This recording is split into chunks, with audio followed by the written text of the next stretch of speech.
ধাওয়া পাল্টা ধাওয়া।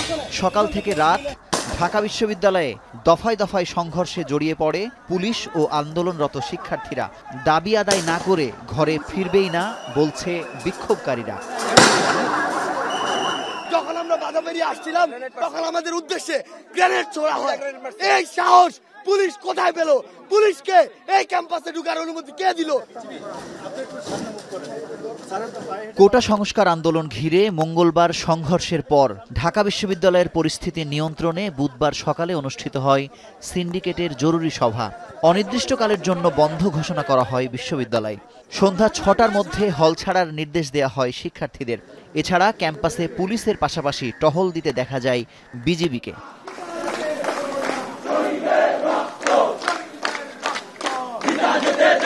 এর আগে সকালে ঢাকা বিশ্ববিদ্যালয়ের উপাচার্যের বাসভবনের সামনে জড়ো হতে থাকে কোটা সংস্কার আন্দোলনের শিক্ষার্থীরা। এরপর রাজু ভাস্কর্যের দিকে এগোতে থাকলে শিক্ষার্থীরা পুলিশের বাধার মুখে পড়ে। এ সময় শিক্ষার্থীরা হল না ছাড়ার ঘোষণা দেয়। হল যেন কোনো অবস্থাতেই বন্ধ না করা হয়, এই জন্য আমরা আজকে স্লোগান দিতে দিতে মিছিল নিয়ে শান্তিপূর্ণভাবে দোয়েল চত্বর থেকে এইদিকে আসছিলাম। কিন্তু যখন আমরা রাজু ভাস্কর্য পার হয়েছি তখনই আমাদেরকে উদ্দেশ্য করে সোহরাওয়ার্দীর উদ্যানের গেটের দিয়ে ককটেল মারা হয়েছে। বিকেল ৪টার পর ভিসি চত্বরে সহস্রাধিক শিক্ষার্থীর অংশগ্রহণে ৬টি প্রতীকী কফিন নিয়ে গায়েবানা জানাজা অনুষ্ঠিত হয়। জানাজা শেষে শিক্ষার্থীরা টিএসসি অভিমুখে মিছিল নিয়ে গেলে পুলিশের সঙ্গে সংঘর্ষ বাধে। পরে শিক্ষার্থীরা ছত্রভঙ্গ হয়ে যায়। ক্যাম্পাস থেকে সকল পুলিশ সহ আইন শৃঙ্খলা বাহিনীকে অপসারণ করতে হবে। আমাদের ক্যাম্পাসে আমরা কোনো পুলিশের কোনো সন্ত্রাসীদের উপস্থিতি চাই না। যে আপনারা হল ভ্যাকেন্ট করবেন না, আমাদেরকে প্রথমে রাজু ভাস্কর্য সেখানে পুলিশ দিয়ে বাধা দেওয়া হয়। যখন আমরা বাধা পেরিয়ে আসছিলাম তখন আমাদের উদ্দেশ্যে গ্রেনেড ছোড়া হয়। এই সাহস পুলিশ কোথায় পেল? এদিকে শাহবাগে প্রতিবাদ সভা করে স্বেচ্ছাসেবক লীগ ও মুক্তিযুদ্ধ মঞ্চের নেতাকর্মীরা। পরে সংঘর্ষে নিহত এক ছাত্রের জানাজায় অংশ নেয় তারা। এ সময় নৈরাজ্য সৃষ্টির যে কোনো অপচেষ্টা প্রতিহত করার হুঁশিয়ারি উচ্চারণ করেন ছাত্রলীগ সভাপতি। আমাদের ছাত্রলীগের ভাই বোনদের যে রক্ত ঝরেছে, বিভিন্ন শিক্ষা প্রতিষ্ঠানে আমাদের নারী শিক্ষার্থীদের উপর যে অমানবিক আচরণ করা হয়েছে, ছাত্রলীগের নেতাকর্মীদের উপর যেভাবে তাণ্ডব পরিচালনা করা হয়েছে, প্রত্যেক ফোঁটা রক্তের জবাব বাংলাদেশ ছাত্রলীগের কাছে দিতেই হবে।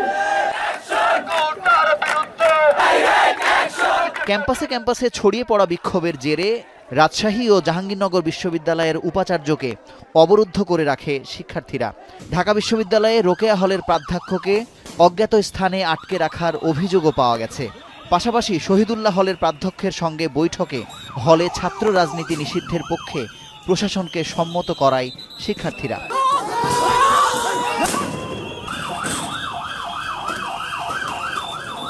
এদিকে ঢাকা বিশ্ববিদ্যালয়ের অপরাজয় বাংলার পাদদেশে নিপীড়ন বিরোধী শিক্ষক সমাবেশে আন্দোলনকারী শিক্ষার্থীদের প্রতি সংহতি জানিয়েছে বিভিন্ন বিশ্ববিদ্যালয়ের শিক্ষকরা।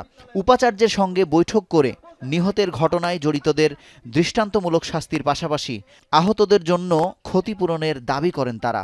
মিডিয়ার বন্ধুদেরকে অনুরোধ করব যে এই কথাটা দয়া করে বলবেন না যে শিক্ষার্থীদের দখলে আছে।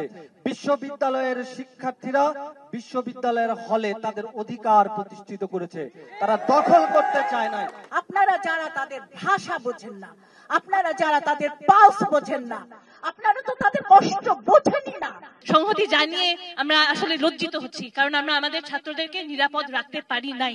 রাজধানীর বাইরে জাহাঙ্গীরনগর, রাজশাহী, চট্টগ্রাম বিশ্ববিদ্যালয়, বাংলাদেশ কৃষি বিশ্ববিদ্যালয় সহ বিভিন্ন পাবলিক বিশ্ববিদ্যালয়ও অনির্দিষ্টকালের জন্য বন্ধ ঘোষণা করা হয়েছে।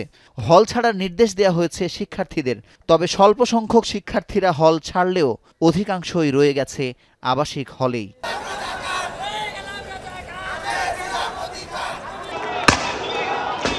এদিকে কোটা সংস্কার ও হামলার প্রতিবাদে এক দফা দাবিতে বৃহস্পতিবার সারা দেশে কমপ্লিট শাটডাউন ঘোষণা করেছে বৈষম্য বিরোধী ছাত্র আন্দোলন। অ্যাম্বুলেন্স ব্যতীত সড়কে কোনো গাড়ি চলবে না।